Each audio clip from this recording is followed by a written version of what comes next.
Bonjour et bienvenue au nouvel épisode du podcast Lana et Tricot. Lana et Tricot, pour ceux qui le savent déjà, c'est ma boutique à Grenoble et en ligne de laine. Et moi c'est Anna. Je suis désolée des bruits déjà au préalable parce qu'il y a mon chat qui vit son quart d'heure de folie puis le moment où je décide de tourner le podcast. Mais bon, c'est voilà. Et donc, bienvenue au nouveau, bienvenue à ceux qui suivent depuis un moment. Vous voyez que j'ai changé de scénario tout simplement parce que la boutique est en train de subir un changement de laine de printemps, laine d'hiver et voilà. Et du coup c'est un peu chaotique et notamment le mur qu'il y avait derrière moi à la boutique est vide actuellement. Donc je me suis dit bon, c'est l'excuse parfaite pour le faire à la maison. En plus aujourd'hui on est lundi et vous savez que le lundi moi je ne travaille pas. Donc voilà, je me suis dit comme ça vous donne un petit côté aussi intimiste de le faire à la maison, de vous présenter un peu mon quotidien, mon stage, enfin voilà, c'est un peu différent. Chaton, j'aimerais bien que tu arrêtes de faire du bruit. Bref, et aussi c'est que voilà, j'ai eu beaucoup de travail et je n'ai pas eu le temps de faire le podcast la semaine dernière, qui aurait été la semaine de podcast habituelle. Vous savez que j'ai participé au Knit It le week-end, pas ce week-end dernier mais le week-end d'avant, et du coup il y a eu beaucoup de travail à la suite de ça parce qu'il y a eu tout l'inventaire à refaire de ce que j'avais apporté qui était quand même une bonne quantité. Plus j'ai eu 6 heures de cours parce que je suis prof de tricot aussi. Puis s'occuper de la clientèle locale, de s'occuper de la clientèle en ligne, de remettre en ligne. Voilà, enfin, ça a été beaucoup et ça continue parce que j'ai pas tout fini. Vous savez qu'il y a des produits qui sont pas encore en ligne, mais ça va venir cette semaine. Une quantité immense et du coup j'ai quelque part eu à sacrifier le podcast parce que je savais que je n'allais pas du tout avoir le temps. Donc c'est pour ça que je le fais le lundi, qui normalement n'est pas du tout un jour de podcast pour moi. C'est plutôt un jour de repos et un jour d'activité créative ou d'autres choses. Mais voilà, ça ne me dérange pas du tout de le faire aujourd'hui, comme ça ce sera fait, vous pourrez me voir.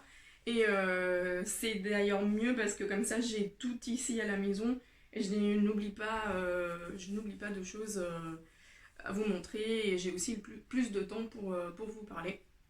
Car à la boutique, vous savez que j'ai un créneau j'ai un créneau limité parce que je n'ai qu'une heure pour tourner.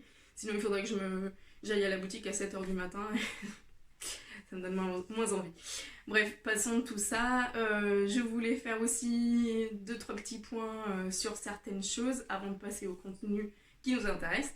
Donc, la première chose, c'est que merci parce que vous êtes hyper nombreux à suivre la chaîne depuis très peu de temps et ça augmente dernièrement de façon très surprenante.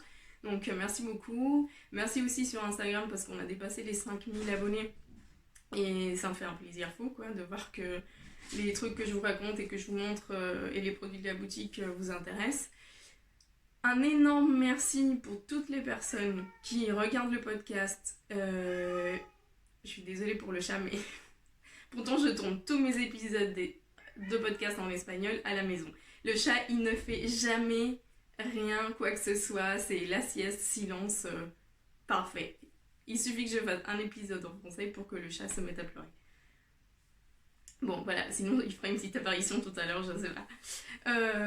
Donc, je disais que merci beaucoup à toutes les personnes qui sont venues sur le stand au Knit It, qui m'ont remercié pour le podcast, qui m'ont acheté des choses, des laines, des accessoires. Enfin, vraiment, merci pour le super accueil que vous faites à la boutique. Ne monte pas sur... Arrête, s'il te plaît. Je vais devoir éditer de toute façon. Donc, grand merci pour tout le soutien, l'accueil, les gentils mots. Enfin voilà, pour moi c'est toujours surprenant de voir... et pourtant j'ai l'habitude parce que la boutique, bon bah vous avez plus...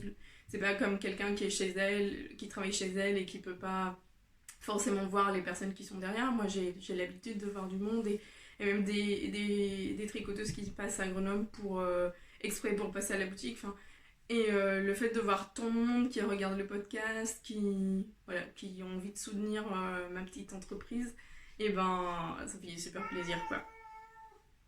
Euh, Quoi d'autre? Et ben voilà, c'est tout ce que j'avais à dire. Un grand merci. Merci aussi, aujourd'hui c'est le jour des merci. Merci aussi parce que vous êtes, la grande part d'entre vous, vous jouez le jeu et vous me contactez exclusivement par mail.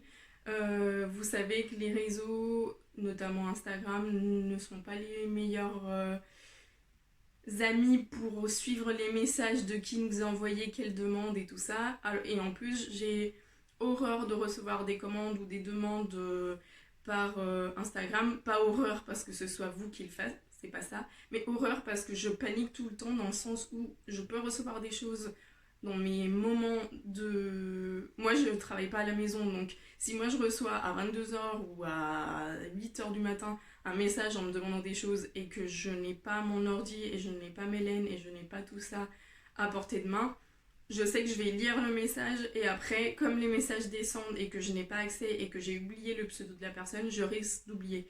Donc comme j'ai horreur de pouvoir oublier, enfin d'avoir la possibilité d'oublier, et ben ça me met dans un trance. Enfin, j'aime pas ça du tout. En plus, ça m'est déjà arrivé et heureusement, c'était avec une amie. Donc, je voudrais surtout pas que ça m'arrive avec quelqu'un d'entre vous.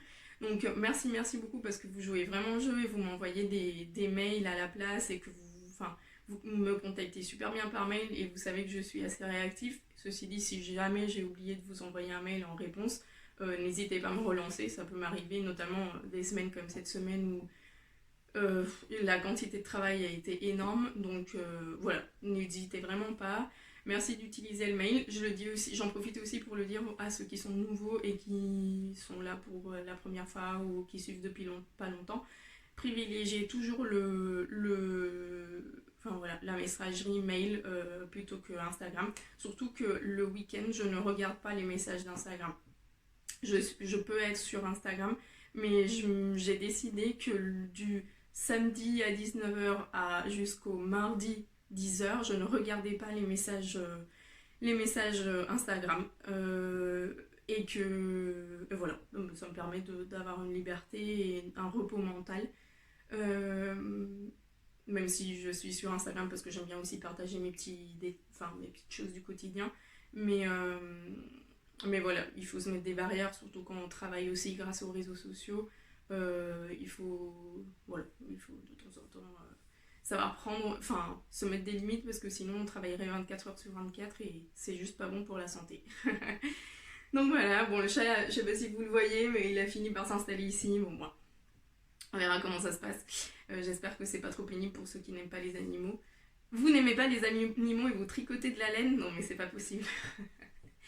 Bon, tout ça dit, je pense que c'est bon. Passons au tricot. Donc là je porte, comme d'habitude, je vous montre ce que je porte. Vous l'avez déjà vu, vous le connaissez. C'est mon Granito de Rory Locatelli en Donegal de chez Lang Yarns, qui est une laine single fingering tweeded. Vous trouvez exactement la même fibre, la même laine ou le même fil sous différentes marques, parce qu'en fait c'est une filature, je pense qu'elle est irlandaise, mais voilà, qui fabrique ce fil-là pour différentes marques. Donc il peut être Donegal chez Lang ou d'autres possibilités sous d'autres marques, mais c'est le même fil. Je l'ai prouvé et testé parce que dans d'autres marques que j'ai pu voir, c'était exactement les mêmes coloris avec le même tweed et tout ça. Donc voilà, vous avez différentes possibilités de l'obtenir. Mais c'est un Donegal single, un peu irrégulier. Il y a des parties qui sont un peu plus grosses, voilà. Et comme c'est un single, on peut le casser facilement au niveau des mains. Mais ça, comme vous voyez, une fois tricoté, ça tient hyper bien. Moi, je l'avais tricoté dans un échantillon assez serré et ça a permis qu'il ne bouge pas du tout. Je l'ai jamais rasé. Et je l'ai beaucoup mis, je l'ai fait l'année dernière et franchement je suis ravie de cette laine. C'est du mérinos au niveau de la qualité, enfin au niveau de la fibre. Et je suis ravie de la qualité. Mais par contre voilà, je vous conseillerais de le tricoter dans un échantillon qui soit serré parce que ça tient mieux les mailles et ça permet d'être plus résistant à l'usage.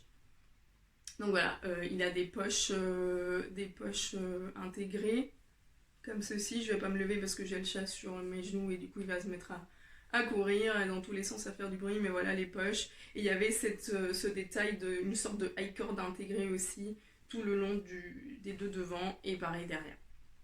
C'est un drop shoulder, donc les manches sont assez basses.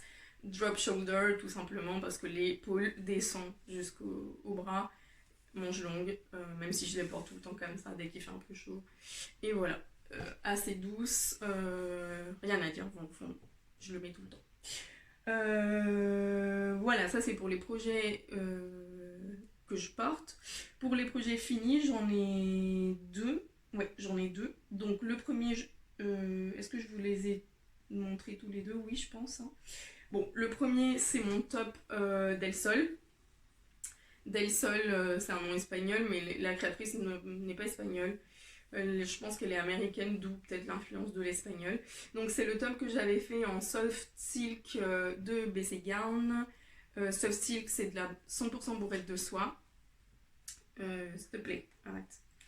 Donc ce top il est assez bon, il y a une étiquette et évidemment il faut qu'il joue avec l'étiquette. Ça c'est les étiquettes que j'avais mis au Knit It pour que vous puissiez être un peu plus indépendante et lire ce que c'est comme patron et la laine que j'avais employée.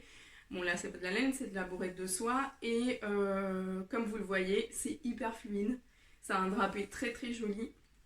Je l'ai tricoté en 3,5 comme recommandé, je ne sais pas du tout si j'ai les bonnes dimensions. Je pense que d'après l'image et d'après le fit que j'ai moi sur mon corps, c'est assez similaire. Le chat qui est sous le truc.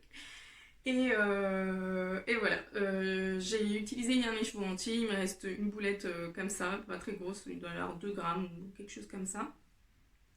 Et j'ai utilisé le coloris naturel, je pense que c'est un coloris qui n'est pas teint. Ce top est très facile à faire, par contre je ne le conseillerais peut-être pas aux débutantes, parce que la construction, ceci, même si elle est simple, est très abstraite pour une débutante, on ne sait pas trop vers où le patron est en train de nous mener. Et quand on est débutant. Et du coup, je sais pas si ce serait le plus facile pour une débutante. Mais si vous tricotez depuis un moment, enfin depuis quelques mois, vous êtes totalement capable de le faire. Donc en fait, on commence par ici, on fait les 2 bandes. Après, on fait le col rond. En mettant en attente le high cord qui est ici. Donc c'est pour ça il faut après faire un grafting sur le high cord à ce niveau-là. Une fois qu'on a tricoté les 2 devants, on assemble avec le high-cord, on tricote tout le devant jusqu'en bas. D'ailleurs en bas on rabat et puis après on relève les mailles pour faire la finition et ça fait une très jolie finition. Alors je sais pas, normalement mon téléphone devrait faire de l'autofocus, chose que je n'ai pas. Donc voilà, ça c'est le rabattage et après on vient relever des mailles pour faire cette bordure là. Vous pouvez ne pas le faire et faire juste du point mousse, mais je trouve que ça fait une jolie, enfin, comme si c'était une tresse ou quelque chose de horizontal et après on vient sur le vertical. Voilà. Donc ça c'est ça. Puis après on relève des mailles. Alors normalement c'est un montage provisoire, mais moi j'ai pas fait le montage provisoire. J'ai juste monté normal et après j'ai relevé des mailles ici. On fait les 2 parties du col V, tout le temps en high cord, sur toutes les bordures en fait c'est des high cord. Et après on fait le demi devant. Et on vient faire ensuite les coutures sur les côtés. Alors c'est des coutures visibles. Voilà, c'est des coutures où on voit la couture vers l'extérieur. Mais comme c'est un high-cord, ça finit très très bien parce que c'est... je sais pas si ça fait le focus. Voilà, vous avez une idée de ce que ça donne. Donc c'est un top qui peut se porter dans les 2 sens. On peut le porter avec le col V, avec le col rond ou avec le col V. Il est très très cropped. Moi il m'arrive au nombril, mais je vais le mettre avec des robes très longues ou avec des jupes qui sont taille haute, donc c'est parfait pour l'été. Il m'a l'air assez frais, je pense pas que ce soit une matière qui soit chaude à porter. On vérifiera avec les 35 degrés et l'humidité de 80% de l'été grenoblois, n'est-ce pas? Et voilà, ça vous a beaucoup plu au festival, c'est vrai que c'est chouette de pouvoir avoir y touché. Et je viens d'en recommander parce que il y a certains coloris que je n'ai pas, que je n'ai plus. C'est pour ça que je ne l'ai pas mise en ligne encore. Entre autres, parce que j'ai pas eu le temps de tout mettre et que ça en fait partie. Mais ça devrait être en ligne la semaine prochaine. Donc, la semaine où vous êtes en train de... Enfin, cette semaine, mais en fin de semaine. Donc voilà. Ça, c'est mon top Del Sol que j'ai fini avant l'Unity. Donc voilà. Et sinon, une autre chose que j'ai fini il n'y a pas... Enfin, il n'y a pas longtemps, j'allais dire, mais en fait, ça fait maintenant quelques jours, même une semaine. C'est les chaussettes pour ma soeur dans la laine de Imogen. Ça, c'est la laine, le coloris qu'elle avait sorti pour la collaboration avec... plus qu'une collaboration, c'était le collectif Countess Blaze, Get Your Tits Out, je crois que ça s'appelait. Et moi j'avais acheté ce coloris à Imogen, de une parce que j'avais envie de supporter la cause, et de deux parce que voilà, le titre qu'elle avait mis à ce coloris en particulier m'avait parlé, donc c'était Hi Mom, I'm Gay, et du coup j'ai décidé de les faire pour ma soeur. Donc à l'occasion de la venue de Marion les Vilaines à la boutique fin février, je lui ai acheté une boulette, une de ces boulettes, vous savez Marion, je vais vous en montrer parce que je suis en train d'en tricoter, donc je lui avais acheté une boulette de son fil chaussette, donc laine nylon, pour faire les talons, la pointe et les côtes de la paire de chaussettes de ma soeur, parce que oui, ça arrache des yeux là, je suis en train de me voir à l'appareil, et le retour est... Et donc j'étais en train de dire que la base d'Imogen n'a pas de nylon, c'est du 100% mérino, superwash, mais sans nylon. Et du coup j'ai mis un peu de nylon au niveau des pointes, au niveau des talons, même si ma soeur utilise ses chaussettes apparemment uniquement à la maison et elle ne les met pas dans les chaussures. Je me suis dit, si au cas où un jour elle a envie, elle n'aura pas peur de les abîmer, de trop les abîmer. Comme vous pouvez le voir, ça fait des rayures assez régulières et du pooling pour le talon. En fait, au début, j'avais pensé faire un talon après coup comme je le fais d'habitude, surtout que ce genre de patron s'y prêtait. Mais je me suis dit que la dernière fois que j'ai fait des chaussettes et la première fois que j'ai fait des chaussettes à ma soeur, le talon après coup avait été une galère totale à réadapter parce que, c'était pas difficile à réadapter, mais j'avais pu le réadapter parce qu'il y avait ma soeur avec moi. Ma soeur habitant à Madrid, je ne l'ai pas avec moi tous les jours pour pouvoir lui refaire un talon après coup pour son pied et ses mesures parce qu'elle a un talon qui tire beaucoup plus vers l'arrière que le mien. Donc du coup, et en plus elle chausse un 41 alors que moi je fais un 37,5. Donc du coup, je peux pas me baser sur mon pied pour le faire. Et je me suis dit, tiens, pourquoi je ferais pas un talon renforcé, comme ça au moins je suis tranquille, je sais que ça lui va. Et parce que c'est un talon qui va plus à tout type de pied. Et comme ça aussi, je testerai si ce genre de talon lui va bien et comme ça, je peux lui en faire sans devoir essayer tout ça. C'est pour ça d'ailleurs que j'ai préparé le petit mini pour lui envoyer avec les chaussettes. Et comme ça, elle pourra, si jamais elles sont trop courtes ou si jamais il y a des choses à défaire, elle pourra adapter. Tout ça pour vous dire que le pooling ici est voulu dans le sens où j'ai déjà pas fait un talon après coup, donc forcément ça devait changer le dessin. Et j'ai demandé à ma soeur si ça la gênait, et pas du tout, donc au contraire ça l'amusait d'avoir ça. Donc voilà, c'est pour ça qu'il y a une coupure des rayures. C'est voulu, c'est pas moche, et voilà. Donc elles sont assez longues comme vous pouvez voir, mais je pense que j'ai encore 50 grammes ou quelque chose comme ça. Ça, c'est les chevaux d'Imogen. Qu'il faut que je mette en mini aussi, en écheveau, comme ça je pourrais mieux le conserver dans mes laines. Je sais pas ce que je ferai avec le reste. Des inserts sur un châle pour ma soeur, je sais pas, quelque chose comme ça. Mais bon, j'avais envie de les tricoter et c'est fait. Voilà. Donc elle devrait partir en Espagne très bientôt. Voilà. Voilà pour mes 2 projets finis. Il y avait un projet que j'ai quasiment fini mais qui malheureusement je n'ai pas encore fini. Et d'autres projets en cours. Donc sans transition, voyons les projets en cours. Donc le premier projet en cours que vous ne connaissez pas du tout, c'est mon pull Milly. Alors ce pull, je vais vous le montrer rapidement et je vais vous en parler. Ce pull, alors la couleur ne ressort mais vraiment pas, c'est un indigo en fait, c'est pas un bleu marine, enfin, là vous voyez plus la couleur. Ouais, c'est cool de pouvoir se voir derrière là, comme ça je vois ce que je vous montre aussi. Voilà, c'est plutôt cette couleur là, c'est le pull Milly d'une américaine, je sais plus son nom. Et comme je enregistre avec mon téléphone aujourd'hui, je peux pas vous le regarder, mais bon, je vous mets tout en ligne. C'est un pull que j'avais très envie de faire depuis Noël. Pourquoi? Et ben parce que moi, à Noël, on a fait un swap entre amis. Alors attendez que je retrouve la pochette. Voilà, pardon. Alors, à Noël, on s'est fait un swap entre amis. Et mon ami, enfin, on s'est fait un swap où on savait pas qui, enfin, un swap secret entre guillemets, parce qu'on savait pas qui nous offrait le cadeau. Donc on a fait une sorte de tirage pour savoir à qui on devrait offrir, mais on savait pas qui nous offrait quoi.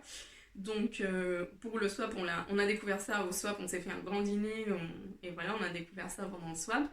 Et mon amie Hélène m'avait offert un écheveau de mon Chip Shop, base craquante, coloris Indiegogo. C'est du BFL nylon Superwash. Du coup, elle m'avait offert ces chevaux-là, mais il s'agit... Enfin, la coïncidence, c'est que moi, j'avais le même écheveau, dans la même couleur, que j'avais acheté quelques mois avant. Et du coup, je me retrouvais avec deux écheveaux comme ça, d'une couleur que j'adore. Et en regardant le podcast de Anna, qui s'appelle comme moi, avec un seul N, Enabis, j'avais vu un de ses podcasts, elle portait ce pull Milly et du coup elle en a parlé un tout petit peu et j'ai trouvé que c'était une super idée comme pull de printemps. Et elle disait qu'avec deux écheveaux, elle en avait eu pile poil pour sa taille et tout ça. Et du coup Anna, elle a plus ou moins la même carrure que moi. Et enfin, on a la même carrure. Et je me suis dit, bah, tiens, quelle bonne idée avec les deux écheveaux de mon Chip Shop que j'ai, que je ne vais pas transformer en châle parce que je ne tricote pas de châle. Et voilà, c'était la superbe idée. Mais je me suis dit, j'attendrai un peu le printemps pour le tricoter. Donc, j'ai attendu le printemps pour le tricoter. Et le voici. Sauf que moi, je l'ai commencé à tricoter pile après le dernier épisode de podcast. Sauf que hier, vous savez que j'avais pas trop l'habitude de tricoter avec des laines superwash, en tout cas pour des vêtements, et que je n'ai pas fait d'échantillons. Donc hier, j'ai fait aucune modification. Je fais la taille plus petite, je le tricote en 3,5. Et en fait, normalement, pour les côtes du corps, elle nous dit de tricoter 10 cm. Mais j'en pouvais plus des 10 cm de côte là. C'était pas possible. Du coup, je me suis dit, je vais rabattre, je vais essayer et je vais voir. Quand j'ai rabattu, effectivement, c'était hyper petit, hyper court, ça resserrait, enfin, la forme n'était pas bonne.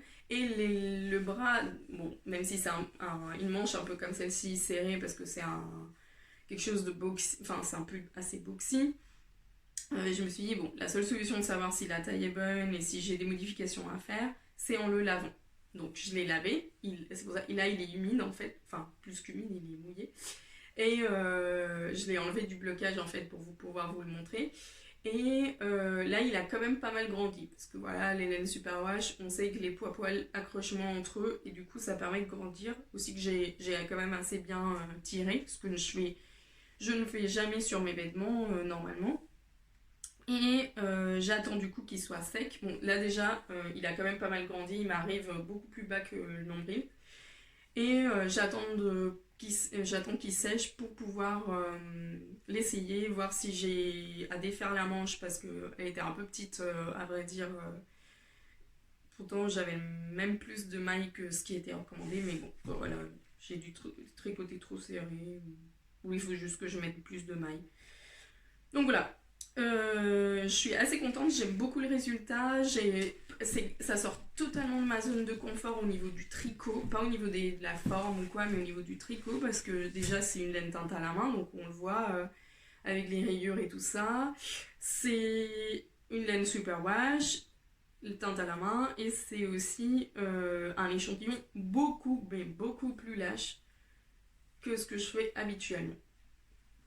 Je sais pas du tout s'il fait le focus, mais en 3,5, un échantillon de 24 ou de 26, enfin, pas 26, 22 ou 24, pour moi, c'est vraiment pas ce que je tricote du tout. Pour une figurine, moi, il me faut un échantillon de 28, voire même 30. Et là, je tricote.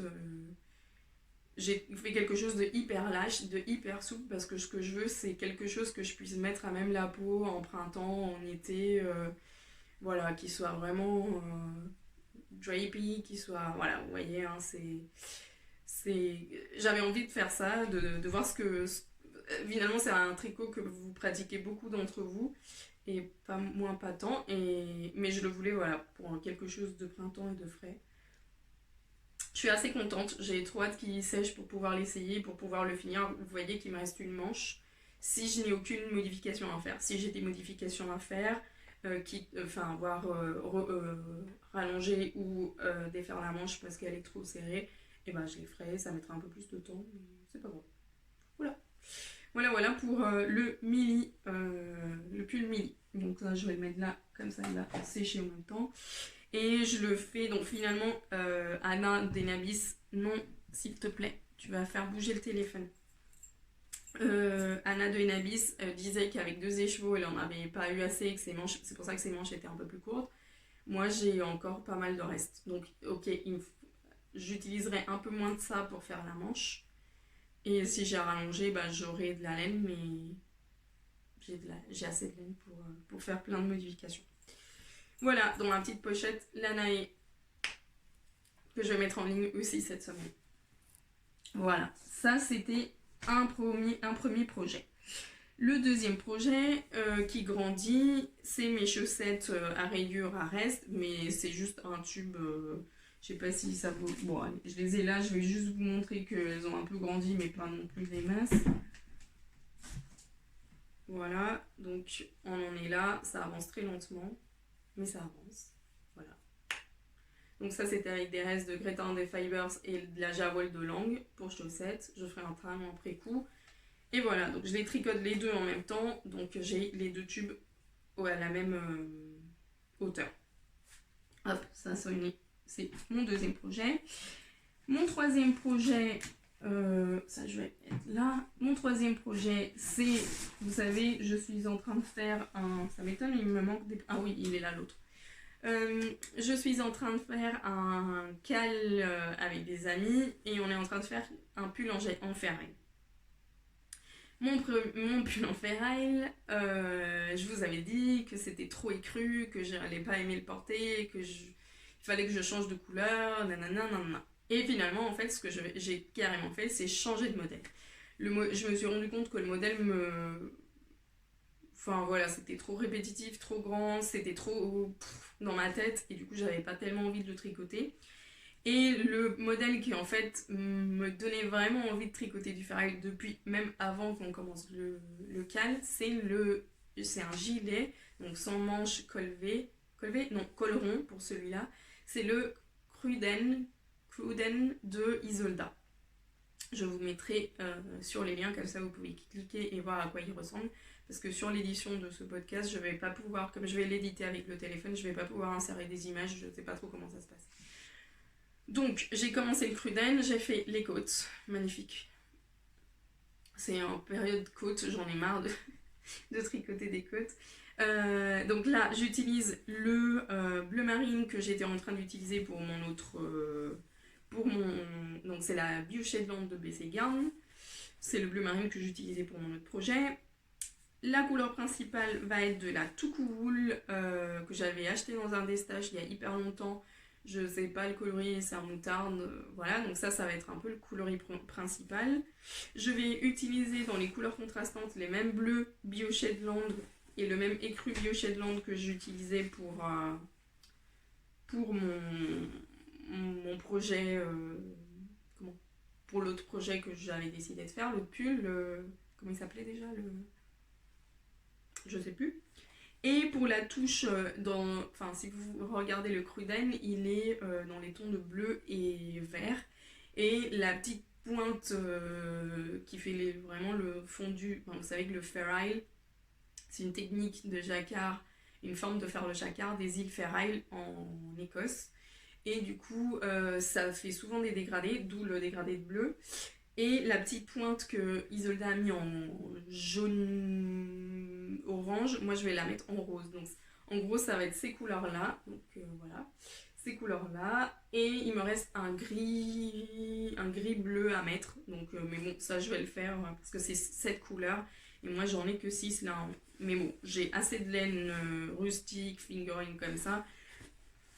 Sachant que comme c'est une veste, il n'y a pas de manche, du coup il y a moins de surface, donc, et en plus je fais une petite taille, donc le métrage n'est pas énorme.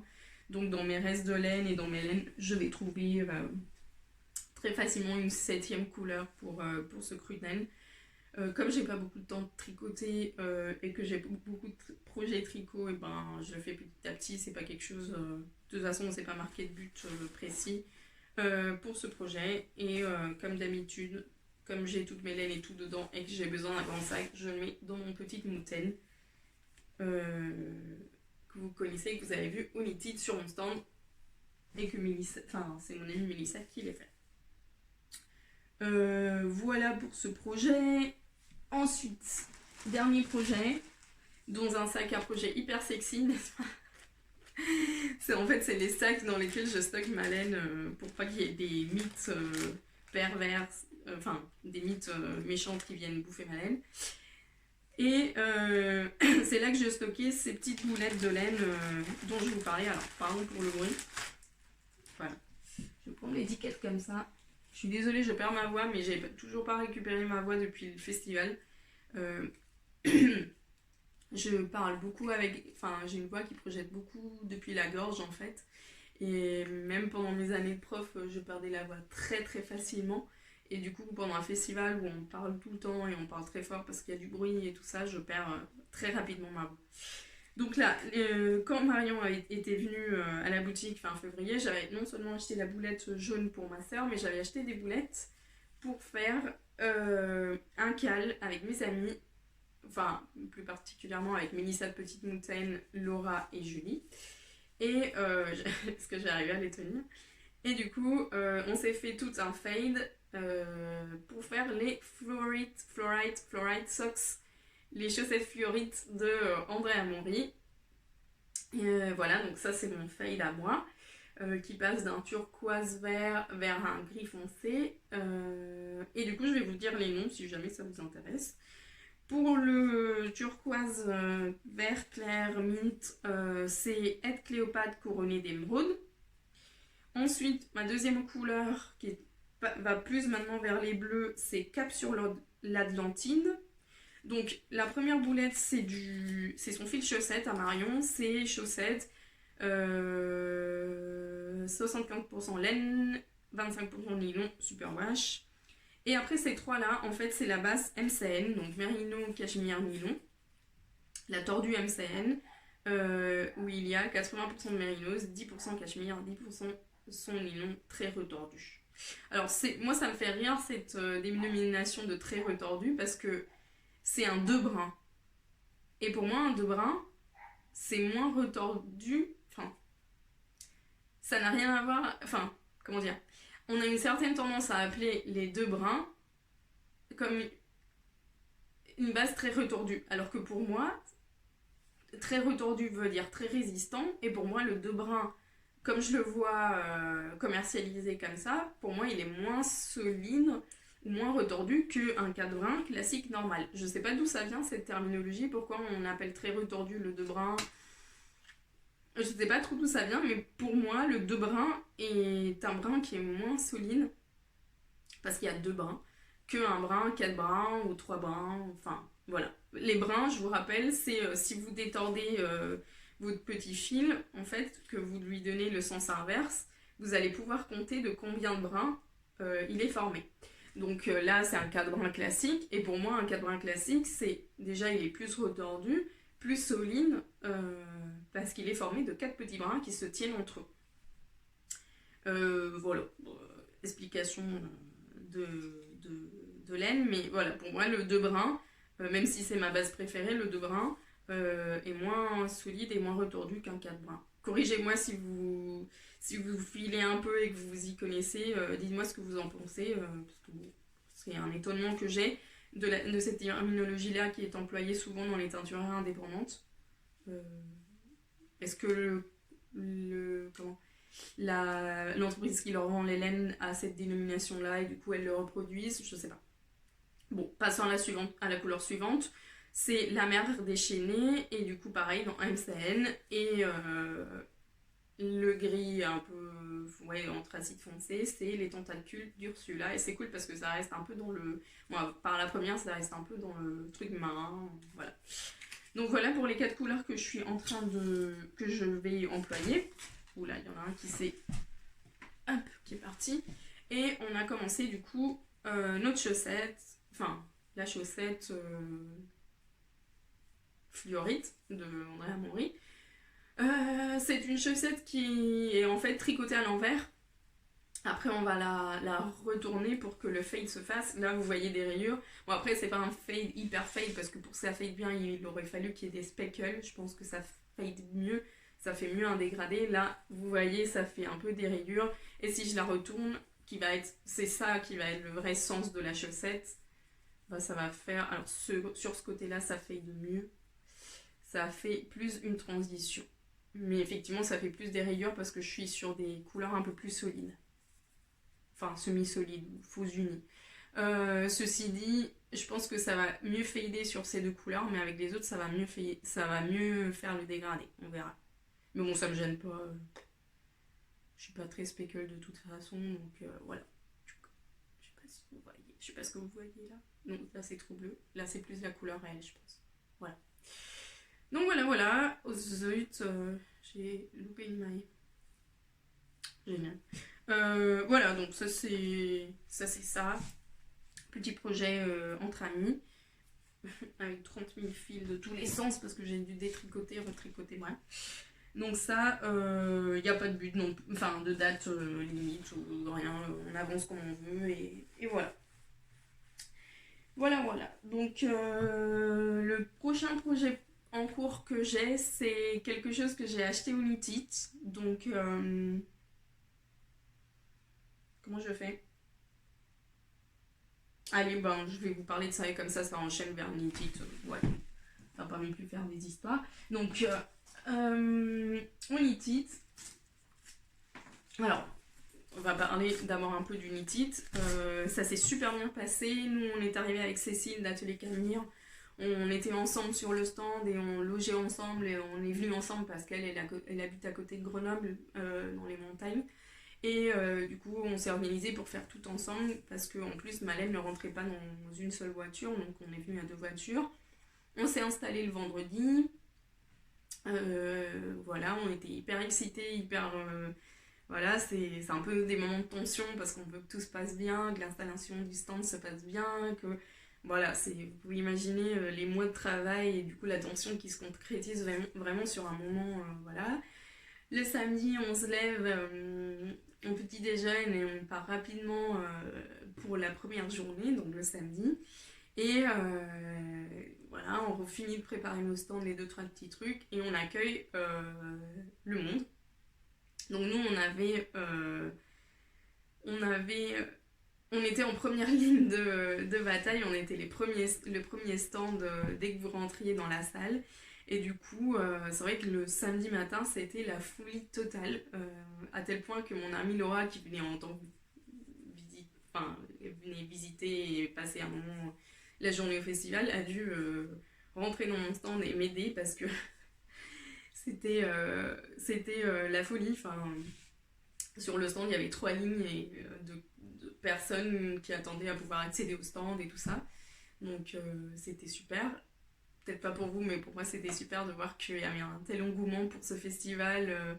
parce que vraiment Emma et Nathalie, les organisatrices, moi j'ai participé à toutes les éditions des Knit It, donc des journées tricot de dimanche à Lyon, qu'elles organisent une fois par trimestre. J'ai participé une fois en tant que boutique, j'étais avec Virginie de By Simone, et ça s'est toujours super bien passé. C'est des personnes qui organisent ça avec beaucoup de goût pour l'organisation. On voit que tout est pensé, tout est bien dans le détail. Et en plus, ce que j'aime bien dans ce qu'elles font, c'est qu'elles arrivent à avoir des lieux ou des détails qui accompagnent vraiment la beauté de ce qu'on fait, de ce qu'on propose en tant que laine, en tant que... Donc je trouve que le cadre où on était, ou les cadres qu'elles arrivent à avoir à chaque fois sont superbes. Là on était sur un cadre magnifique au bord du fleuve, enfin vraiment très très sympa. Avec des gens, enfin elle gérait la partie organisation de Knit, mais les personnes qui gèrent l'organisation du lieu étaient vraiment dans le détail. Si on voulait plus de lumière, si on voulait 2 minutes après on avait quelqu'un qui faisait tous les phares pour que ce soit nickel. Donc vraiment c'était super bien organisé, super bien, et vraiment dans le détail et super. Et du coup ça s'est passé sans souci pour notre installation. euh, je sais pas pourquoi je disais ça. Bon, bref, le samedi, ben, c'était génial. Il y a eu beaucoup, beaucoup de monde et ça a été victime de son succès parce que, voilà, ce que je disais, c'est que je suis très contente pour elle que ça ait eu du succès parce que c'est beaucoup d'heures de travail. Autant pour nous aussi, c'est beaucoup d'heures de travail pour l'organisation. Mais si en plus tu organises un événement et qu'il y a moins de succès de ce que tu t'attendais, ben voilà. Mais là, ça a dépassé, je pense, les expectatives, surtout pour le samedi. Et on a bien travaillé tous, je pense, pendant le samedi. Moi, je crois que je me suis arrêtée de travailler. Enfin, je me suis pas assise de toute la journée de samedi. Pour vous donner une idée, de 9h du matin où on est rentré dans le lieu jusqu'à 19h où on est sorti, je me suis pas du tout assise. Et j'ai mangé parce que mes amis m'ont forcé à sortir du stand et prendre mon sandwich, sinon j'aurais peut-être pas mangé non plus. Voilà, c'était vraiment intense. Et après le dimanche c'était beaucoup plus calme, mais c'était très très chouette parce que moi j'ai pu sortir un peu de mon stand, je suis allée voir les autres personnes qui tenaient des stands et enfin les autres créateurs, les autres vendeurs, et du coup c'était sympa. Puis aussi j'ai pu plus discuter avec vous, avec les personnes qui venaient sur le stand. C'était plus un service comme j'aime le faire à la boutique, donc de pouvoir donner un service personnalisé, de pouvoir parler avec vous, de pouvoir... Donc c'est vrai que c'est quand même plus agréable.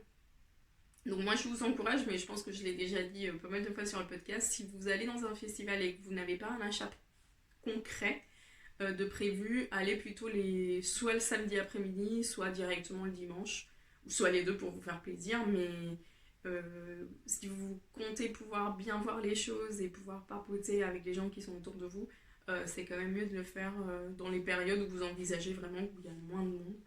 Euh, voilà. Moi, c'est ce que j'aime faire en tout cas quand je vais dans des festivals et tout. Comme j'ai jamais d'achat très particulier, ça permet de mieux voir les choses et de pouvoir circuler plus facilement aussi. Donc, dans mon petit tour du dimanche, j'ai acheté des petites choses. J'ai pas beaucoup acheté parce que j'ai pas un budget énorme. Enfin voilà. Mais bon, j'ai voulu soutenir. Alors, j'aurais voulu soutenir tout le monde, mais j'ai pas non plus eu le temps d'aller sur tous les stands. Parce que bon, j'avais des amis entre temps qui restaient sur mon stand, donc je voulais pas non plus prendre trop de temps de leur temps de festival parce que j'avais pas initialement prévu d'avoir quelqu'un avec moi sur le stand. Ce qui sera prévu pour les prochaines éditions si je participe quand même. Mais bon. Donc, je suis allée sur le stand de Clotilde, donc Boucle Laine, si je me trompe pas de prénom. Et je lui ai pris des laines, donc Boucle Laine. Elles sont situées en Bretagne. Elles travaillent notamment avec des matières, avec des laines bretonnes, mais de France. Et c'est très mignon parce qu'elles sont à Landerneau et du coup, ma famille est de Douarnenez. Donc, oui, je suis bretonne. Enfin, ma grand-mère est bretonne et mon grand-père, du coup, ils ont toujours habité, ils habitent d'ailleurs, à Dornenay, dans le Finistère. Et voilà, je suis un quart bretonne et c'est une culture, et enfin, je suis quand même très attachée à ma culture et à ma partie bretonne. Et je me sens vraiment en braise totale. Donc voilà, pour moi, c'était aussi quelque part, ça venait de ma terre et de mon pays, dans le sens de pays ancien. Et du coup, je l'ai pris de qualité. Je l'ai pris la Ouessant 100, donc qui est 100% mouton de l'île de Ouessant, dans le coloris anthracite naturel. Donc c'est du marron, en fait, c'est pas du anthracite, c'est du marron très foncé. Et je lui ai pris la Ouessant 50, donc c'est c'est deux cakes de 50 grammes à chaque fois. Et là, c'est du 50% mouton d'île d'Ouessant, 25% mouton élevé en Finistère, donc voilà, ça me parle, et 25% mérino d'Arles. Donc c'est vrai que celle-ci est un peu plus douce, c'est le blanc naturel. Et pour les deux, c'est des deux brins, c'est ce qu'on pourrait, enfin, on identifierait comme de la fingering parce qu'il y a 200 mètres pour 50 grammes, mais en vrai, c'est un peu plus épais que de la fingering parce que c'est de la laine cardée et ça gonfle plus. Donc voilà. J'ai acheté ça parce qu'en fait, sur son stand, j'ai vu des chaussons feutrés. Et du coup, j'ai touché le chausson feutré dans ces qualités-là et c'était hyper doux. Et je me suis dit, tiens, je me ferai pas des chaussons feutrés parce que sinon, si je les mets à la maison, ils vont être couverts de poils de chat et finalement, ça va être un mélange mouton d'Ouessant et chat de grenoblois. Donc voilà. Mais je me suis dit, je ferais bien un essai de feutre, enfin, du processus de feutrage en machine avec cette laine-là. Donc je suis en train de faire un rectangle que je vais bientôt rabattre d'ailleurs, un rectangle dans ces deux laines-là, vous voyez, qui est très agréable, très agréable. Là, je l'ai tricoté un peu lâche en aiguille 4,5 ou 5, 4,5. Alors que c'est une laine qui se tricoterait plutôt en 3,5. Mais parce que je vais faire deux panneaux comme ça de tissu pour les feutrer en machine et faire un petit sac à projet. Voilà, c'est mon but. Donc celui-là, je vais faire des petites rayures. Et pour l'autre, je n'ai pas décidé si je vais faire un color block ou plutôt des grosses rayures. Voilà, pour comme ça, chaque côté du petit sac feutré sera différent. Donc ça, je vais rabattre et je vais tricoter l'autre et je vais les mettre avec un jean à la machine. J'ai lu quelques articles. Donc ils recommandent de le mettre avec un jean ou un autre vêtement pendant d'abord un cycle de 20 minutes à 40 ou à 60. Arrêter, voir comment ça se passe, tirer un peu sur le tissu jusqu'à ce qu'il ait pris la forme ou le type de texture qu'on veut. Donc bon, je vais expérimenter avec ça. Donc voilà, je l'ai fait comme je sais pas quelle taille de pochette je veux, j'ai fait quand même assez grand pour qu'après... J'adore les rayures dans cette laine. J'ai beaucoup aimé la tricoter, surtout parce que celle-ci, sur ces deux-là, il n'y a pas de teinture, donc on a vraiment l'odeur du mouton. Et c'est hyper agréable. Et vraiment, c'est très très agréable à tricoter. Voilà, ça me gratte pas, ça pique pas en fait. C'est un peu comme la Brusca de Rosa Pomar. C'est une laine cardée mais qui ne gratte pas du tout. Enfin, je la tolère à 100% sur la peau, enfin sans souci. Donc voilà, j'étais ravie de faire la connaissance de Clotilde. Si je me trompe de nom, je suis désolée, mais je crois que c'est Clotilde, ouais. Et voilà, comme c'est des laines pas très chères, je me suis permise de... Enfin, je m'en ai pris pour vraiment les tester et voir ce que je pouvais faire avec. Donc, on verra comment ça se passe pour le feutre et comment ça se passe pour ça. Donc, dans d'autres achats que j'ai fait... alors, j'ai fait... Parce que j'ai eu des cadeaux et des achats, donc il faut que je vous montre d'abord ce que j'ai acheté.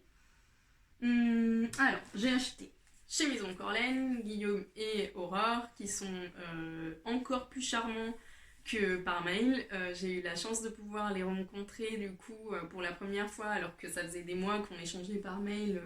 Parce que vous savez, j'ai testé leur qualité Falkland Merino non superwash il y a maintenant... je crois que j'ai tricoté mon gilet Lanès en septembre-octobre, donc ça fait maintenant quelques mois. Et du coup, ils ont développé toute cette gamme grâce un peu à notre aide, les testeuses de fils. Et ils les ont sortis pour le Knit It. Et du coup, c'était trop beau de voir leurs couleurs, leurs nouvelles bases. La base que je connaissais déjà, hein, vraiment, c'est un super travail de non seulement de proposer des choses qui sont non superwash, mais de proposer différentes bases et différentes fibres de boutons. Parce qu'il y en a beaucoup qui proposent du non superwash, mais ça reste du mérinos. Et eux, ils sont vraiment allés dans un délire totalement dans mon délire à moi, c'est-à-dire les différentes fibres, les différents moutons, les différentes longueurs de poils, enfin vraiment super. Et on a une connexion assez sympa sur ça. Et du coup, ils ont du Wensleydale, ils ont du Falkland Mérinos, ils ont même introduit une nouvelle base française. Enfin, c'était trop beau. D'ailleurs, je n'ai pris que ça, qui en plus n'est pas du... c'est du superwash. Mais je vous expliquerai pourquoi j'ai pris ça. Sur le Wensleydale, je me suis vraiment restreint de ne pas l'acheter parce que je voyais trop un hap shetlandais dans ce Wensleydale magnifique qu'ils ont. Mais bon, c'est une idée que j'ai en tête, mais comme j'ai déjà un hap à faire, je vais me retenir, mais je le garde vraiment très fortement dans mon esprit et mon projet d'achat parce que ça m'a vraiment tenté. Bref, retournons à nos moutons. Nos moutons, concrètement, ici, c'est du BFL. Je suis en période BFL. Là, c'est du superwash. Mais ce qui m'intéressait là-dedans, c'est que c'est 80% BFL superwash et 20% fibre de bambou. Et j'aimerais tester des chaussettes. J'aimerais trouver une alternative au nylon, en fait. Même si c'est une base superwash, j'aimerais trouver une alternative au nylon. Et je me suis demandé si ce serait pas une bonne base pour des chaussettes. Pour tester la résistance du bambou. Le coloris c'est Everett. C'est un bleu vert canard pétrole et c'est très joli parce qu'il est un peu chiné. Alors je sais pas du tout ce que vous voyez, mais enfin le bambou prend pas la couleur de la même façon et c'est très sympa. Par contre je suis en train de voir qu'il fait un petit halo, mais le BFL fait ça un petit halo parce que sur mon pull là. Mon chip shop, il faisait aussi un petit halo, mais c'est très doux, très sympa. C'est du 400 mètres pour 100 grammes. Ouais, donc du fingering classique. Donc j'ai acheté ça parce que j'avais envie de leur acheter un petit truc et que ce coloris-là m'a vraiment plu. Et en fait, quand je suis venue à la maison et que j'ai remis ça dans mon stash, c'est tombé par hasard à côté de ça. Alors, je sais pas du tout ce que vous voyez. Voilà, peut-être ça, je sais pas. Et en fait, ça et ça, c'était un projet de châle que j'avais en tête, que je n'ai jamais réalisé. Ça, c'est de la laine filée par Melissa. Et il y a du vert et un peu de rose. Et du coup, j'avais pris ça à Cindy de mon chip shop. C'est sa base Lovely, donc mérino, cachemire, soie, pour aller avec. Sauf que quand j'ai vu ça, ça m'a donné trop envie. Et j'ai 2 projets en tête pour ça. Soit c'est alors je sais pas du tout le nom, mais c'est un snood qui a sorti Stephen West. Il y a une partie de point texturé, il y a une partie de jacquard, il y a une partie de rayure. Je vous mettrai le lien en bas. Soit c'est un pull de Sari, je sais plus, et je sais plus comment il s'appelle, c'est bête, c'est mon téléphone qui est en face et je peux pas vous le montrer. Mais voilà, quelque chose de tricolore et même un fade qui passerait d'une couleur à l'autre parce que comme celui-là a les couleurs des deux, ben voilà, c'était une évidence de les mettre ensemble. Après, je dis pas que ça va rester ensemble. Est-ce que vous les voyez là? Voilà. Je dis pas que ça va rester ensemble, mais pour le moment, ils me parlent très bien ensemble tous les 3 et voilà. Voilà, je les aime beaucoup, vraiment. Donc ça, c'est mon achat. Et après, dans mes autres achats, il y a un mélange de cadeaux et un mélange d'achats. L'achat suivant, c'est By Night, que j'ai pu rencontrer, Nathalie. On se parlait depuis un petit moment. Puis voilà, le fait qu'on ait des podcasts et tout, ça nous a mis un peu en relation. Et en fait, pas comme tout le monde dit, Nathalie c'est un vrai soleil, elle est hyper charmante, elle est hyper souriante, elle est pleine d'énergie. Et elle l'est vraiment, quoi. C'est aussi bien en vrai que sur ton podcast. Et elle fait du super travail. Et moi, jusqu'à maintenant, je lui avais pas acheté de la laine. Parce que ben voilà, c'était des bases plutôt super wash et plutôt fingering. Et moi, vous savez que le fingering, je tricote pas trop. Et super wash, pas trop non plus. Enfin, j'ai plutôt tendance à aller vers du non super wash ou du plus naturel. Mais là, on a eu la chance d'avoir. Et on a la chance d'avoir beaucoup, qu'il y a de plus en plus de teinturiers qui font du travail sur des bases non super wash. Et je pense que c'est super. On l'a vu au Knit It, c'est vraiment, la tendance est vraiment en train de changer, plus que de changer, est en train de s'accroître et de se multiplier, se diversifier. On a eu vraiment au Knit It un vrai changement, un vrai aperçu de ce qui est en train de changer et d'évoluer dans le monde du tricot contemporain, c'est-à-dire d'aller vers des fibres plus naturelles, vers des teintures aussi plus naturelles, parce qu'il y avait quand même pas mal de teinturières qui faisaient de la teinture végétale. On avait Teinture Sauvage, Nathalie, donc By Night, Maison Septembre, Camalen, enfin il y en avait pas mal. Et il y avait pas mal de teinturiers qui faisaient des non super wash. Donc vous voyez, on est en train d'atteindre un public plus vaste, de proposer des fibres plus diverses et quelque part ça rejoint beaucoup de ce que je vous présente grâce au podcast depuis maintenant 1 an. D'ailleurs, il faut que je regarde la date exacte de l'anniversaire, mais ça se trouve on est à l'épisode qui fait l'anniversaire du podcast. Et en fait, moi mon but depuis le début avec le podcast, c'était non pas uniquement présenter mes projets, non pas uniquement présenter la boutique et en créer une vitrine de la boutique aussi, quelque part. Mon but, c'était vraiment de pouvoir parler d'autre chose que de ce que je voyais dans les podcasts francophones et anglophones et espagnols. Donc, pouvoir parler aussi des choses que j'étais en train d'apprendre avec des podcasts que j'aimais bien et qui parlaient beaucoup aussi des laines cardées, du filage, de différents types de fibres, tout ça. Et le présenter quelque part aussi au public français. Je dis pas du tout que je suis la seule à le faire, loin de là, mais c'est une envie que j'avais et le fait de voir ça se concrétiser en fait, sur des stands ou autres, enfin ou même 1 an avant, on aurait vu que du super wash, ben ça fait plaisir quoi de voir qu'on a une autre conscience, qu'on a un autre goût et que nos goûts, enfin et que finalement on voit qu'on évolue avec on évolue quoi dans le tricot, dans la vie, on passe d'une chose à l'autre et qu'on ne reste pas fixe. Et qu'il y en a aussi maintenant pour tous les goûts. Voilà. Donc, avec Nathalie, on s'est troqué des choses et moi je lui ai pris ce magnifique écheveautin avec, je sais pas si on dit du Campèche, du bois de Campèche. C'est la base Sirius, donc sa base Blueface Lester, comme quoi je suis en BFL total. Et 25% de Gotland, c'est du 100 grammes, 350 mètres. Et vous pouvez lui en acheter directement sur sa boutique en ligne, je sais pas si elle en a en stock ou quoi. Mais cette base est vraiment très douce, le Gotland c'est une fibre qui ressemble un peu au mohair. D'ailleurs j'en ai là, voilà, ça c'est du Gotland, non ça c'est du BFL. Bon, je vais vous en montrer tout à l'heure, j'en ai filé un peu, mais il est là en fait, est-ce que vous le voyez? Ça c'est du Gotland en fait, Gotland gris.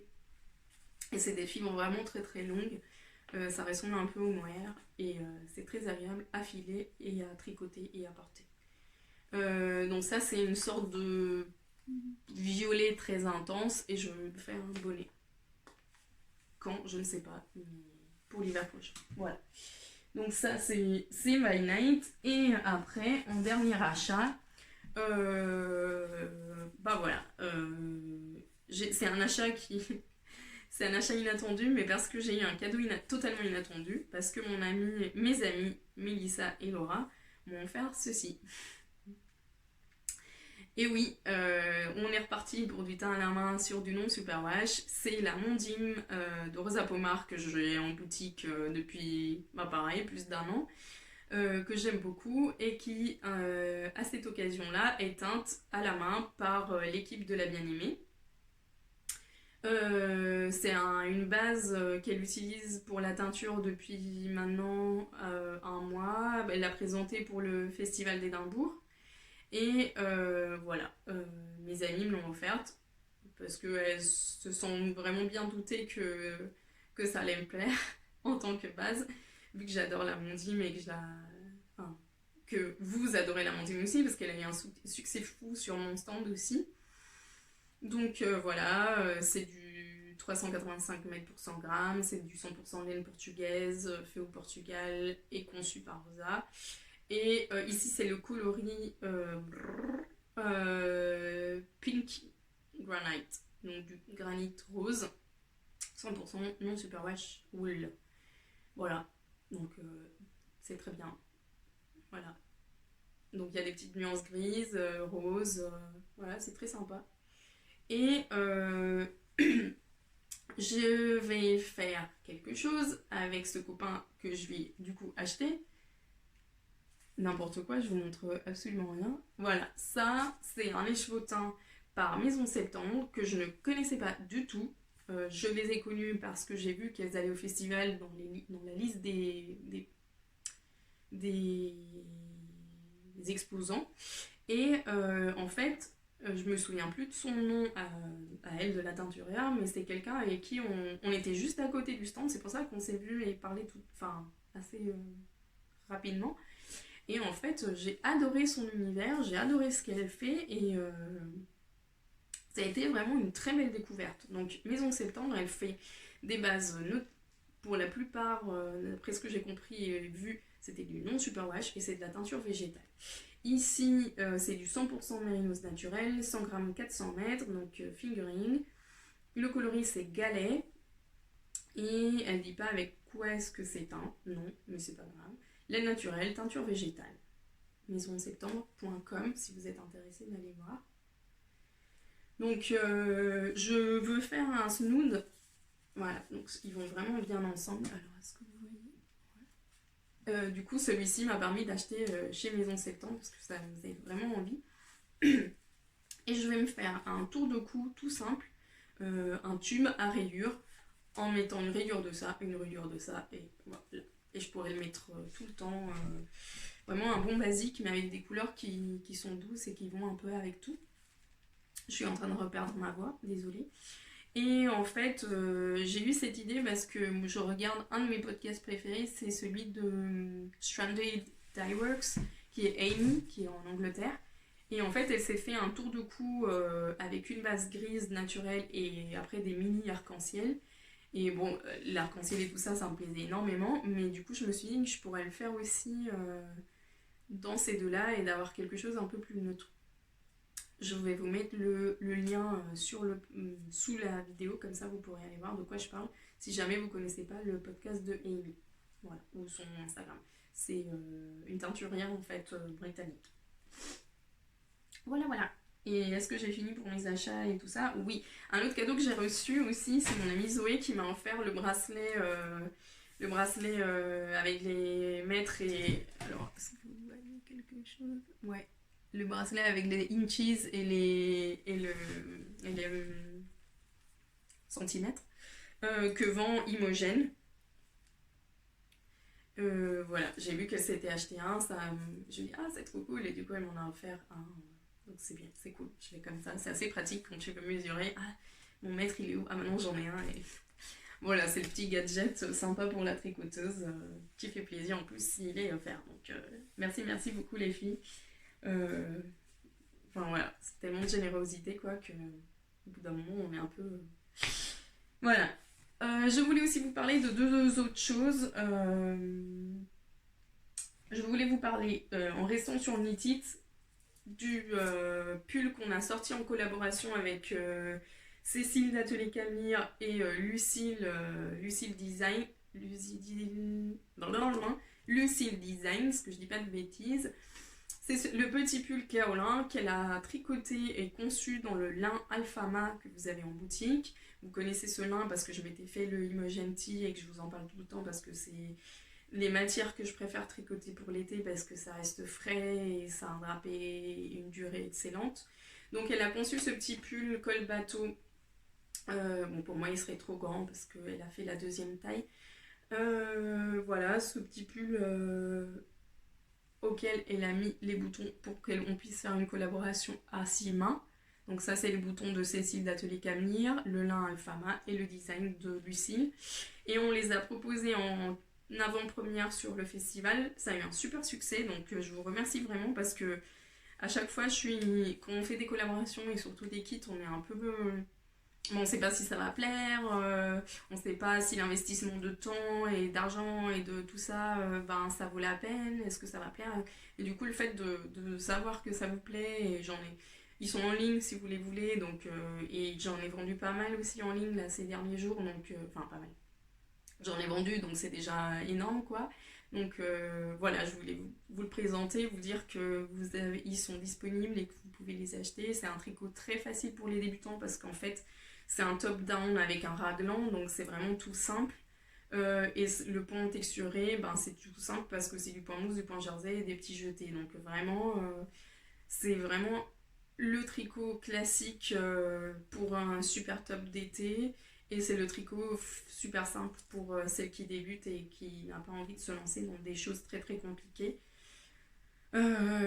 Voilà, donc dans une de mes matières préférées, ils ont un de mes fils préférés d'été, le lin Infama de Rosario 4. Et donc voilà, ça c'était pour le knit it. Dans une autre chose que je voulais vous montrer, c'est qu'on a lancé avec une autre de mes créatrices préférées et amies, c'est Lynn de Mademoiselle Petroni. On a lancé un cal cette semaine pour son top Jane. Donc c'est le top que j'avais testé l'année dernière, que j'ai oublié de prendre. Bon allez, je vais couper, je vous montre le patron, et je vous montre le fil que je vais utiliser, et je vous parle un peu du cal.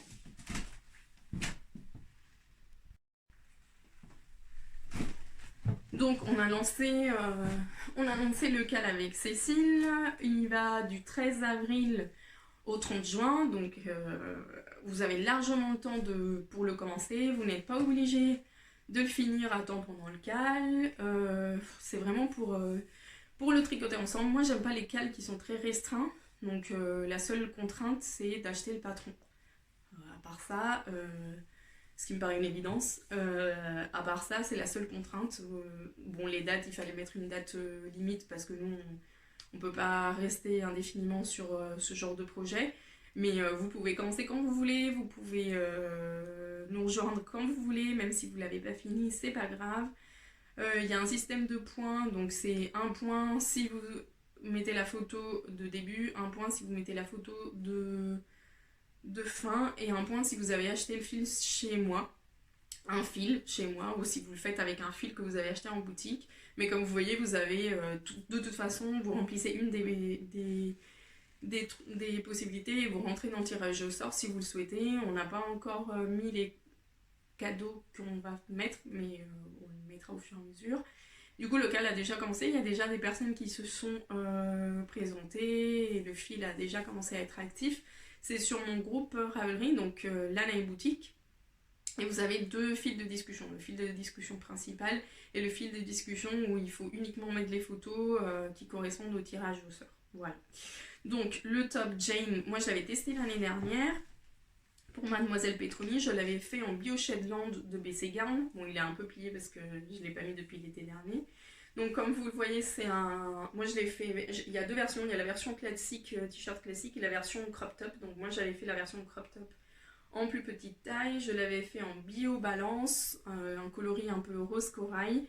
Et c'est un top tout simple, mais très sympa à faire.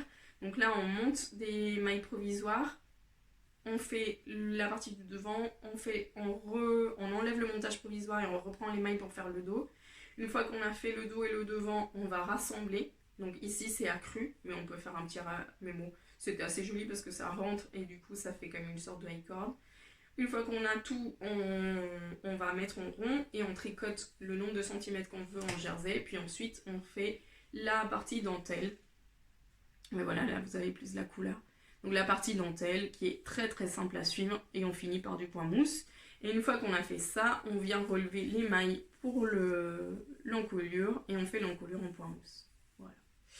Donc c'est un t-shirt hyper versatile que j'adore porter. Ma mère l'avait testé aussi dans sa taille et en t-shirt classique et il reste super beau aussi à porter en t-shirt classique. Vous pouvez aller voir les versions des testeuses et la version des personnes qui l'ont tricoté ensuite, dont MJ et Sandrine. Vous les voyez, elles l'ont tricoté avec le lin Alfama et il est super chouette aussi.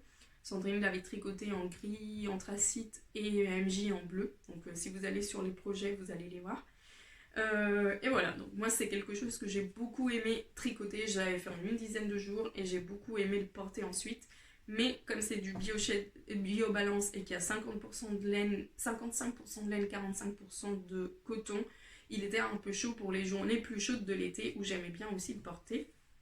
Où j'aurais aimé bien aussi le porter. Et du coup avec Cécile, alors l'idée nucale nous est venue parce que moi je voulais le faire dans une matière qui soit plus fraîche. Et Céline voulait le faire dans une matière qui soit un peu plus durable parce qu'elle l'avait fait en bourrette de soie d'un producteur qu'elle avait trouvé. Et puis elle avait trouvé que cette bourrette de soie était trop fine et son prototype avait un peu vieilli. Enfin voilà, elle voulait un prototype un peu plus propre, plus nouveau, plus dans une autre matière pour montrer aussi ce que ça pouvait donner. Donc on a décidé toutes les deux de le faire dans ce fil parce qu'il nous plaît beaucoup et du coup je vais vous en parler. Donc c'est le Canapa. Hop. Canapa, alors je me mets sur mon visage, voilà, c'est le Canapa de Lang Yarns. C'est du chanvre, c'est du 100% chanvre, c'est très similaire au lin. C'est la même structure de fibre et c'est le même type de filage. Donc c'est très similaire au lin, c'est un fingering aussi. Au niveau de l'épaisseur du fil, pas au niveau du métrage parce que les fibres végétales je pense que c'est une densité, un poids différent, donc on ne se base pas forcément sur les mêmes critères que pour la laine. Et comme vous voyez c'est des petites pelotes de 25 grammes. Donc moi j'ai choisi le coloris kaki, Céline va le faire en bordeaux et je vais vous montrer ce que ça donne une fois tricoté parce que avec ma simple knitteuse Anne, qui fait beaucoup de choses qui a fait déjà beaucoup de choses pour la boutique, on avait, avant le knitted, bien en premier trimestre, on avait mis en place ce t-shirt que j'ai fait dans les trois nouveaux coloris du Canapa pour cette année. Donc ce vert d'eau un peu, voilà, le doré et le rose. Et elle a tricoté pour moi le Maritimo de Boylan Knitworks, donc Kaylin Hunter. Et vous voyez, le drapé est juste magnifique. C'est un fil qui gonfle un peu au lavage, tout comme le lin Alfama. Et c'est une matière qui est hyper souple, hyper fraîche pour l'été. Avec une définition de point qui est quand même assez géniale. Après, elle est assez géniale parce que Anne tricote vraiment très très bien aussi. Donc je sais pas si ça va donner ça chez moi, je pense. On tricote assez similaire et vous voyez les couleurs sont juste magnifiques. Donc ce Canapa m'a donné vraiment très envie. Ça c'était un peu une version test pour voir ce que le fil donnait tricoté, si je le rentrais vraiment ou pas en boutique. Et il m'a tellement plu et il a tellement plu à mes amis et à mes clientes locales que du coup j'ai décidé de faire le mien, mon Jane avec ce fil et comme ça pour vous montrer ce que c'est et vous donner une autre proposition de fil d'été qui sortent du lin ou du coton. Moi personnellement le coton 100% j'aime un peu moins parce que ça transpire, ça garde plus d'humidité et c'est un peu plus lourd, donc j'aime un peu moins pour l'été. Mais le lin et du coup ce chanvre qui je pense va être très similaire au lin va être un bon choix. Pour les participants du CAL et contre preuve d'achat du patron, j'offre un 10% de réduction sur ce fil. Donc si c'est mis sur les conditions du CAL, si jamais ça vous intéresse de tester ce fil et de pouvoir l'utiliser pour ce t-shirt, vous savez que vous avez une petite réduction parce que le 30 juin, la date de fin du CAL, c'est mon anniversaire. Et je me suis dit, pourquoi pas donner un petit faire un petit cadeau d'avance pour mon anniversaire aux participants du CAL qui voudraient tester. Donc voilà. Voilà pour ce CAL, pour ce projet de tricot ensemble.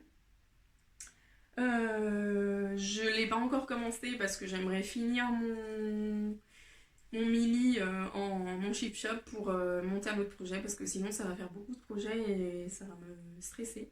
Donc en plus comme c'est quelque chose que je sais qui va très rapidement et que j'ai déjà fait, ça va pas, voilà, ça va aller plus ou moins vite. Et sinon, ce que j'ai beaucoup fait aussi, enfin beaucoup non, mais ce que j'ai fait là dernièrement aussi, c'est du filage. Et concrètement du filage au fuseau. Parce que autant j'aime bien tricoter au rouet, parce que j'ai un rouet et que voilà, c'était vraiment ce que j'aimais. Je me suis aussi lancée dans la pratique du fuseau parce que de une, je voulais tester les fuseaux que je vends en boutique. Et de deux, c'est plus facile à transporter, évidemment, que le rouet. Donc voilà, je me suis mise, ça c'est ce que j'ai tricoté, non, filé pendant le knit it. Et pendant le knit it, c'est le nouveau coloris de fibre avec du Stellina qui va bientôt apparaître en ligne. Et là je viens de le casser, c'est pas grave. Et du coup, voilà, finalement je suis bien à l'aise aussi en fuseau et ça me donne envie de continuer. Donc ça risque d'être quelque chose qui m'accompagne pendant des voyages ou pendant... voilà, aussi bien que ma paire de chaussettes habituelle, il y aura aussi peut-être mon fuseau. Et je l'ai mis dans mon petit sac knit it que les organisatrices nous ont gentiment offert aux exposants. On a eu la super chance d'avoir une petite pochette, le pins et le cahier avec enfin je sais pas si ça se voit, la sérigraphie là ou le tamponnage de knit it sur les petits cahiers qu'elle vendait. Donc on a été super gâtés et on avait eu aussi un bon d'achat pour une boisson chaude et un petit quelque chose à manger. Donc je trouve que c'est hyper soigné de leur part et hyper gentil de leur part de nous avoir proposé, enfin donné ça. Voilà, ça c'est ce que j'ai fini pendant le knit it, je ne l'avais pas épluché. Et là, excusez-moi pour le bruit, mais j'ai envie de vous montrer deux choses que j'ai filées dernièrement. La première, c'est le Gotland dont je vous parlais. Vous voyez que ça crée un halo assez sympathique. Là, c'est du 100% Gotland, donc ce que je vous disais que j'ai dans ce sac. Et en fait, c'était une partie de la fibre qui était détachée et pas très belle. Et du coup, je me suis dit, bah, tiens, ça me donnera l'opportunité de la filer et de voir ce que ça donne. Et j'ai fait un fil single. Voilà, là, c'est le single. Je ne l'ai même pas retordu. C'est juste filé et mis en... Et finalement, ça me plaît assez. Donc, je sais pas trop ce que je vais faire. Comme c'était un test et un échantillon. Voilà. En fait... Moi, autant pour les achats de laine et tout ça, j'aime bien savoir ce que je vais faire. Mais le filage, c'est vraiment du zéro cerveau, de la créativité, du ce que j'ai envie de faire, du zéro prise de tête. Vraiment du plaisir total. Voilà, ça c'est pour le Gotland gris. Et après, je suis en train de faire, donc avec mes... Ah, je les ai laissés là-bas, mes cards. Bon, mes cards à main. Je suis en train de carder, de faire des relax avec du BFL. Voilà, qui est super doux. Bon, j'ai dû faire la moitié du paquet, mais c'est assez long. Et là, j'ai fini tous les relax. Par contre, j'avais fait plein de relax. Et là, j'ai fini tous les relax. Et je suis en train de la filer cardée. Donc, je carde à la main, avec mes cardes à main. Je fais mes petits relax. Et après, c'est mon premier essai de fil cardé. Donc, pas peigné, comme ici, où toutes les... Enfin, la méthode et la pratique est différente. Et là, c'est cardé, donc le fil est beaucoup plus poilu. Voilà. Enfin, poilu, aéré. En fait, on met de l'air dans la fibre. Et du coup, il est plus... les fibres n'en vont pas toutes dans le même sens. Ça va un peu dans... Donc là, j'aimerais faire un 2 brins ou un Navajo pour avoir du 3 brins. Parce que j'ai pas de Lazy Kate. Et le Lazy Kate, c'est le support où on peut mettre 3 bobines pour... avoir 3 fils en même temps et les filer. Moi je l'ai pas, il faudrait que j'en fabrique une. Et comme j'ai pas le temps et je suis assez flemmarde, et ben ça va finir en Navajo. Et ça va me donner quelque chose comme du sport DK worsted. Voilà. C'est hyper moelleux. Je sais pas si vous le voyez quand je fais squish. Quand j'écrase, mais c'est hyper moelleux. C'est hyper doux. Voilà, donc ça c'est pour du non teint, naturel et tout ça. Et là, j'ai repris un projet que j'avais depuis longtemps, c'est de la fibre que j'avais acheté à Cantesa Blaze, avec plein de couleurs et plein de trucs, et là je suis en train de filer ça, mais c'est sur mon rouet, donc je l'ai pas pris. Et je pense qu'on a fait le tour pour tout ça. Finalement, je vous ai raconté pas mal d'histoires. Donc là, vous voyez, c'est mon meuble stage. Donc là, c'est tout ce qui est fibre. Là, c'est laine et reste de laine et laine à chaussettes. Tout est à moitié en plastique, à moitié en truc, parce qu'il faut que j'achète des belles boîtes ou des beaux trucs où je trouve une autre organisation, surtout pour la fibre, parce que la fibre, ça prend beaucoup de place. Et c'est très mal organisé, et voilà, j'ai peur que les mythes attaquent. Euh, Là-haut, bah, vous le voyez pas, mais j'ai une petite montagne de laine filée main et du tissu. Et voilà. Donc voilà, je pense que j'ai tout dit. On se voit pour une prochaine, j'espère dans 15 jours. Maintenant, j'aimerais bien retrouver mon système habituel. Je pense que c'est très fort probable que ce soit le podcast d'anniversaire le podcast qui fait 1 an. J'ai commencé le podcast au mois d'avril dernier, enfin d'avril 2018, on est avril 2019, donc ça devrait correspondre. Voilà, j'espère que l'épisode vous a plu, que vous avez bien tricoté devant moi. Merci de m'accueillir dans vos salons et dans vos vies pour un petit moment. Et on se voit la prochaine fois. Salut!